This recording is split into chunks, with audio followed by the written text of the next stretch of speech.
Ya, pemirsa, berbicara soal program makan siang dan juga susu gratis ini tidak hanya soal pembentukan Kemenko baru yang jadi sorotan, tapi pertanyaan sejumlah pihak adalah sebenarnya untuk memenuhi anggaran sekitar 400 triliun itu duitnya dari mana atau uangnya dari mana? Kita akan menyimak paparan dari rekan saya Marcel terkait dengan program ini. Silakan Marcel. Baik, Jason dan pemirsa, betul sekali bahwa kalau kita melihat berangkat dari penghitungan suara sejauh ini kan paslon nomor urut 2 Prabowo Gibran ini unggul. Tapi kemudian sampai menunggu hasil akhirnya, program andalan mereka makan siang dan juga susu gratis ini sudah mulai dijabarkan terutama dari pihak tim kampanyenya. Bagaimana nantinya implementasinya, lalu berapa besaran anggarannya dan juga terkait dengan wacana untuk membentuk kementerian yang baru untuk mengurus program makan siang gratis ini. Nah, tapi kemudian untuk anggaran yang mencapai 450 triliun rupiah ini pertanyaannya, memang uangnya ada? Lalu akan dari mana penyediaannya dan seperti apa skema pembagiannya kepada masyarakat? Nah, kami akan paparkan data dan faktanya untuk Anda. Yang pertama kita lihat bahwa untuk anggaran makan siang gratis ini totalnya adalah 450 triliun rupiah per tahun. Jadi ini adalah anggaran per tahun ya pemirsa. Dan kalau kita melihat dari pernyataan terbaru dari pihak TKN, penerapannya ini tidak akan langsung berjalan 100%, melainkan secara bertahap. Capres Prabowo Subianto juga sudah mengatakan bahwa untuk setahun pertama, tepatnya di tahun 2025, pemerintahannya baru akan mengucurkan sebanyak 100 triliun rupiah saja. Dan terutama untuk 100T ini akan diambil dari dana APBN. Setengah anggarannya lagi ini nantinya akan jadi pembagiannya dari 100 triliun ini pemirsa, setengahnya adalah dari APBN, kemudian setengahnya lagi akan diupayakan dari penghematan hasil badan usaha milik desa, kemudian hasil dari UMKM dan juga hasil dari koperasi yang akan ditugaskan juga untuk menyusun kebutuhan pangan sesuai dengan kebutuhan masyarakat di sana. Akan tetapi belum jelas juga bagaimana skema dari penghematan yang dimaksud yang harus dilakukan oleh pihak desa, UMKM dan juga koperasi ini. Sehingga dikhawatirkan kalau kemudian anggarannya ini cukup fantastis, nanti kita akan lihat perbandingannya dengan sektor lain ya. Dengan anggaran ini sebenarnya dikhawatirkan bisa membebani APBN lebih lagi. Kalau kita bandingkan pemirsa secara visual Anda bisa lihat, untuk kotak samar berwarna kuning itu adalah potensi kebutuhan anggaran makan siang dan susu gratis, yakni sampai dengan 400 triliun rupiah per tahun. Kalau kita bandingkan dengan anggaran di sektor lain seperti di sektor pendidikan, ini totalnya adalah 665 triliun rupiah per tahun. Artinya tidak jauh berbeda dengan anggaran makan siang gratis 400 triliun rupiah per tahun. Bahkan angka dari program makan siang gratis ini hampir sama dengan pembiayaan untuk perlindungan sosial dan juga infrastruktur. Lalu jika dibandingkan juga dengan anggaran untuk hukum dan hankam hanya berbeda tipis, yang mana hukum dan hankam ini dibutuhkan setiap tahunnya adalah 331,9 triliun rupiah setidaknya untuk APBN tahun 2024, dan makan siang susu gratis ini adalah 400 triliun rupiah. Lalu jika dilihat dari 4 sektor lainnya, ini kami langsung sebutkan seperti subsidi energi, kesehatan, ketahanan pangan, dan juga subsidi non-energi. Jumlah atau angka dari makan siang gratis ini adalah bisa mencapai 2-4 kali lipatnya. Artinya ini pembagiannya bisa dikatakan masih akan mengutak-atik anggaran lainnya. Misalnya saja sudah ada wacana untuk memangkas dari anggaran subsidi energi.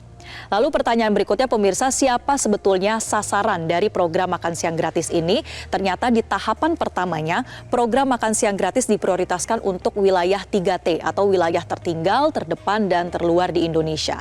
Kalau kita mengacu pada data Ditjen PDT Kementerian Desa, peta sebaran wilayah daerah tertinggal adalah seperti ini. Di Sumatera terdapat 7 kabupaten, kemudian di Nusa Tenggara ada 14 kabupaten, Sulawesi 3 kabupaten, Maluku 8 kabupaten, dan di Papua ada 30 kabupaten. Bagaimana dengan persentasenya? Kita akan lihat persentasenya pemirsa untuk mengetahui daerah mana sebetulnya yang paling banyak menerima manfaat dari program makan siang dan susu gratis ini. Jadi hampir setengah dari program makan siang gratis diproyeksikan akan dirasakan oleh masyarakat di Pulau Papua. Karena 48% daerah tertinggal di Indonesia ini terdapat di sana, di Papua. Sementara persentase daerah tertinggal kedua terbesar yang ada di Indonesia adalah di Nusa Tenggara dengan persentasenya adalah 22%. Sisanya tersebar di Maluku, Sumatera, dan juga di Sulawesi. Nah, tentunya pekerjaan rumah yang masih perlu untuk dijelaskan, dijabarkan oleh paslon nomor urut 2 adalah jika nanti mereka terpilih secara resmi dan akan menjalankan program makan siang gratis ini, bagaimana agar betul-betul tepat sasaran. Kemudian bagaimana pula agar memastikan makan siang ini sampai ya ke tangan penerima manfaatnya dan sesuai juga dengan kebutuhan gizi dan nutrisinya.